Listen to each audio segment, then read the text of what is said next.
So my name's Annatasha, but I go by Tasha for short. Okay. Actually, like I've studied a bunch of different things. I started off with doing culinary school. I did that for 2 years. Culinary. Okay, and then in between that, I picked up photography professionally. Okay. And then photography. And then I went to school in Boston at Berklee College of Music for 3 years to do sound engineering. So you finished high school, so you went straight to culinary. Yep. Did that for 2 years. How did you get into professional photography? I consider myself a professional once I started getting paid for my work. True, that is true. I did go for a couple of workshops, and one with my all-time favorite photographer, Lara Jade. Okay. After learning from her and grabbing some skills from that, and for studio work, then I could actually branch out into taking professional photos. How did you decide to master music? Where and when did music come into the whole thing? Music actually came first. I started playing piano since I was like 7, and I played guitar at 12. Sound engineering are the unsung pop stars of the music world.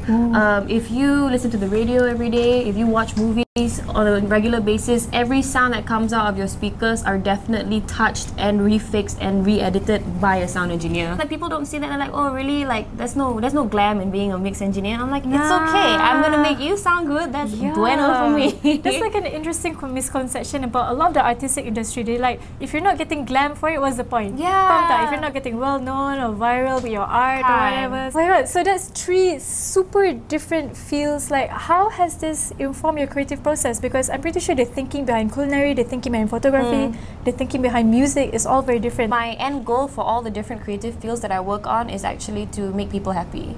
So with food, with photography, and with music and sound. Peace.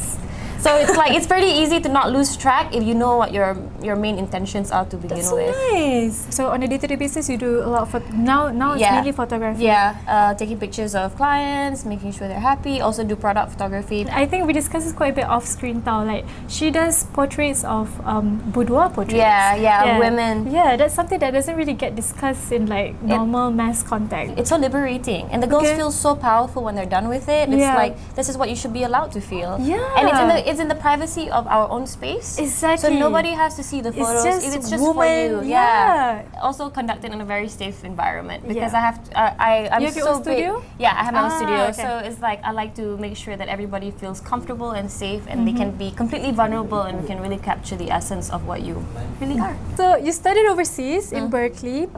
What are some of the differences that you realize, like having studied there and coming back here, and also having studied here in terms of creative approaches and mindsets? Okay, it's funny because they're both very different. I won't say anyone's better than the other. Okay. But like let's say in America, your challenge is that you have no boundaries.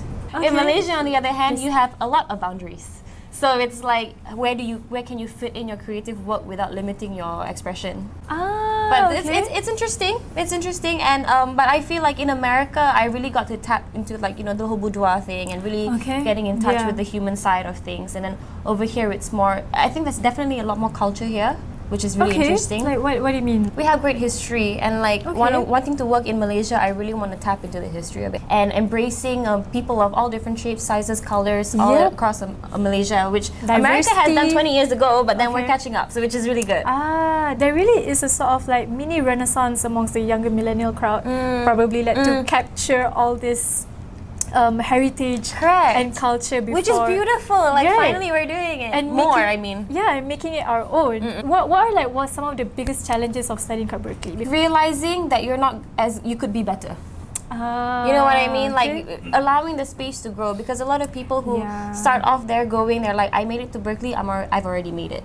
But no, your journey only just begins there. It's hard, and it's hard on your self-esteem.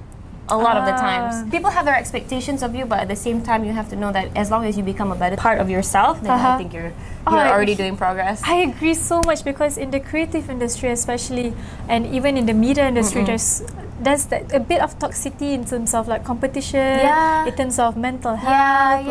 Like a lot of people out there get really insecure about their art. They feel like it's not to par, and it's they not to get par shut to down. other people. And it's like that shouldn't be your mindset. You should just want to be a better version of you. You know what I mean? So I think it comes down to just like practicing the confidence in your craft. Yes.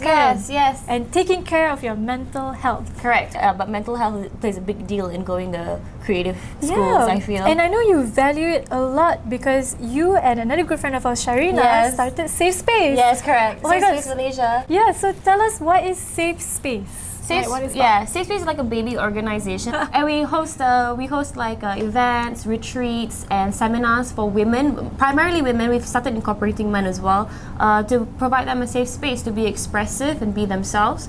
We usually host. Our main thing is the retreat that happens once a year. It's a 3-day, 2-night stay, and you guys can come. And we have workshops inclusive, so we do creative things on top of being ourselves. Yeah, like we have painting workshops. We have embroidery, soap making, makeup, anything. We change it up every year. Oh, fitness too, which is super important because we're trying to get people to like feel better about themselves and like be physically able as well as mentally able. We have like karaoke nights, spa night. So it's just such a huge sleepover lah. And it's just like anybody, like strangers who don't know each other. A lot of people come alone. And we'll have a sharing circle, all cry a bit, and then we go karaoke. So in this sharing circle, like what are some of the topics that you touch? Well, we kind of just leave it open, so if anybody needs to let anything off their chest, they're allowed to. But we can advise them who to seek help from. For anybody out there, how can they find out about Safe Space? Where do they go? Who do they contact? Yeah, you can go through Instagram, Safe Space Malaysia. You can message us at any time there, and if you need any help, we will help you. We will help connect you to the correct people.